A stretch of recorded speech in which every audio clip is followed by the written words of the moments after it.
I want to talk about the effect of the Industrial Revolution and scientific revolutions on the ethics and values in Western secular society. I mostly want to ask about the two Christian worlds of East and West in connection with the technological or modern society and those effects, specifically in the context of secularization and modernization in the Western market or individualist-driven models, as opposed to the Eastern Christian world, which went through a type of socialism as their way of experiencing secularization. It seems that a materialist view is rooted in the scientific and industrial revolutions. The scientific revolution was used to develop technological capacity and was put towards the production of goods and services. This changed the material foundations of society, and with them so too were changed the ethical and moral system. In the West, in modernity and post-modernity, the educated view is premised on certain assumptions. These are almost the same as in the old socialist bloc, are they not? Among these are that first there was religion, and evolving from this later was a secular society. Religion is what we start with, and it either began or soon became a tool for oppression. That hypocrisy is inherent in this religious system. We are taught that as society progresses and develops, that it becomes liberated from the tethers or the yoke of religion, and that the coming of age of man comes with the dispensing of religion and other superstitions to the dustbin of history. At one time, both East and West Christian worlds came to the view that because religion is based in mysticism and ignorance, and that because societies change and everything is changing, then so too values and morals change as society changes. But Eastern Christianity under socialism was not attacked by hyperconsumerism. This seems to distinguish it. It seems that there was a secular shell within which religious ethics and norms continue to survive, but couched in other words and ideas. I would like very much for you to help me explore these concepts as they exist or in the correct framing in relation to religious or Islamic knowledge. Great. Western civilization should not be studied from only one perspective and cannot be understood if you use only this perspective of its relationship with religion. You have to get the big picture, and when you get the big picture, you will then be able to better understand the little one, the part, which is the relationship with religion. It cannot be by accident that all of these things have happened in only one part of the world, Europe of the West. Europe of the West is a breakaway faction from the Christian church in Constantinople. They broke away and they went to Rome, and then that broke away and the Protestant movement emerged and so on. So the original breakup is located there.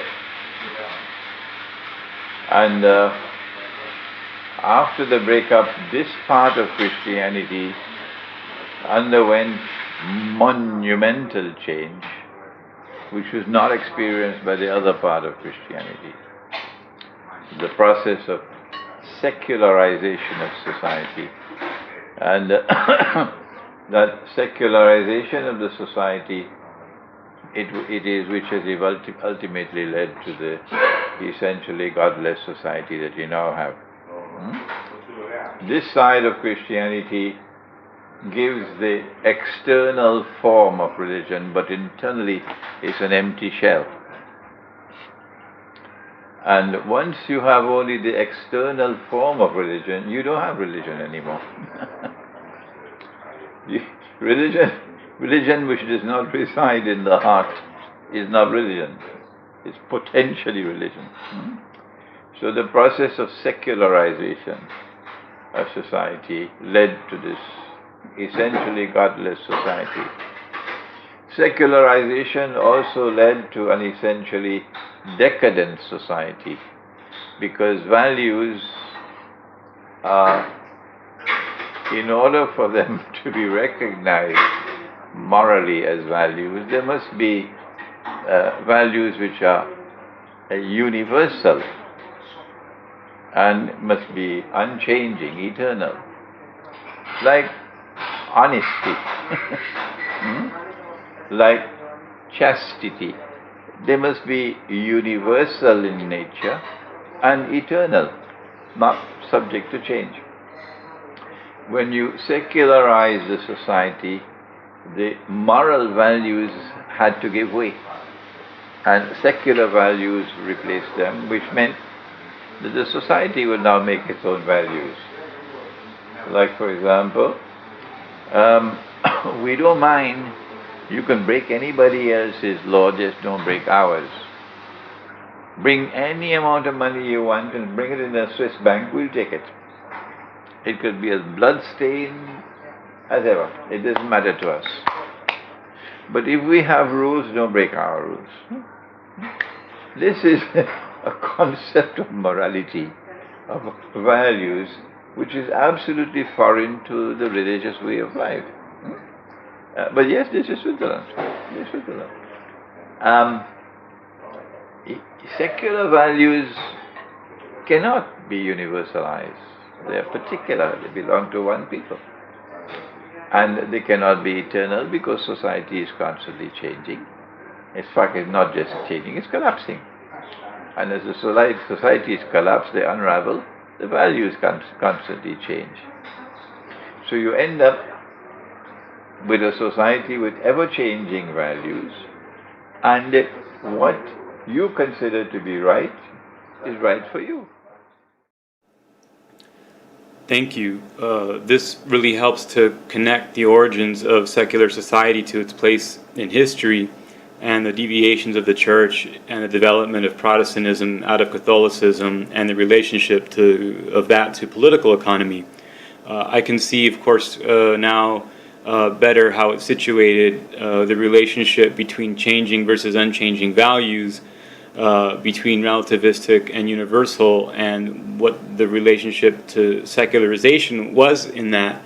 But I would like, if you could, to explore for us in a little more detail the connection between this and to industrialization and modernization and the scientific revolution.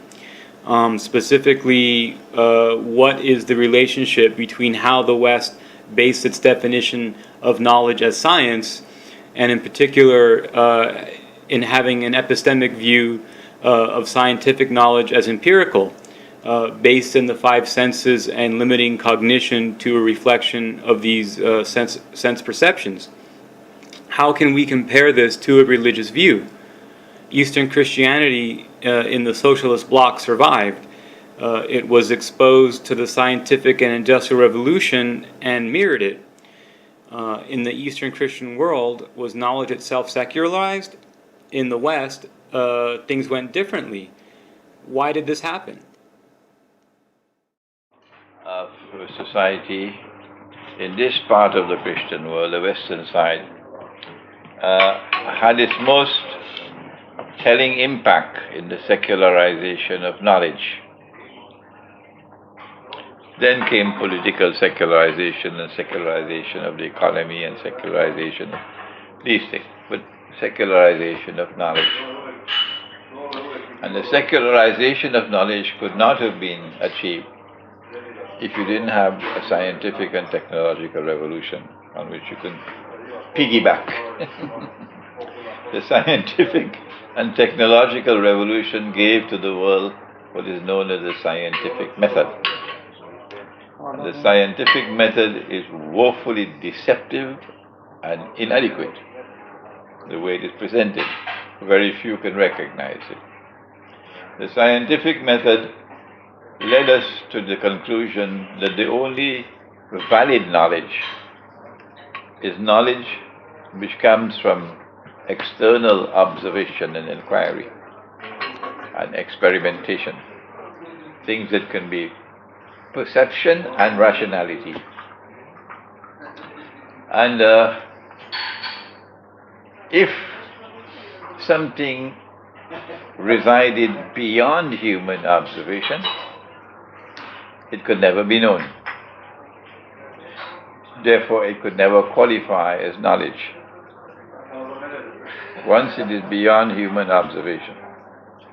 And from there, through a process of deception, if it can never be known, it does not exist.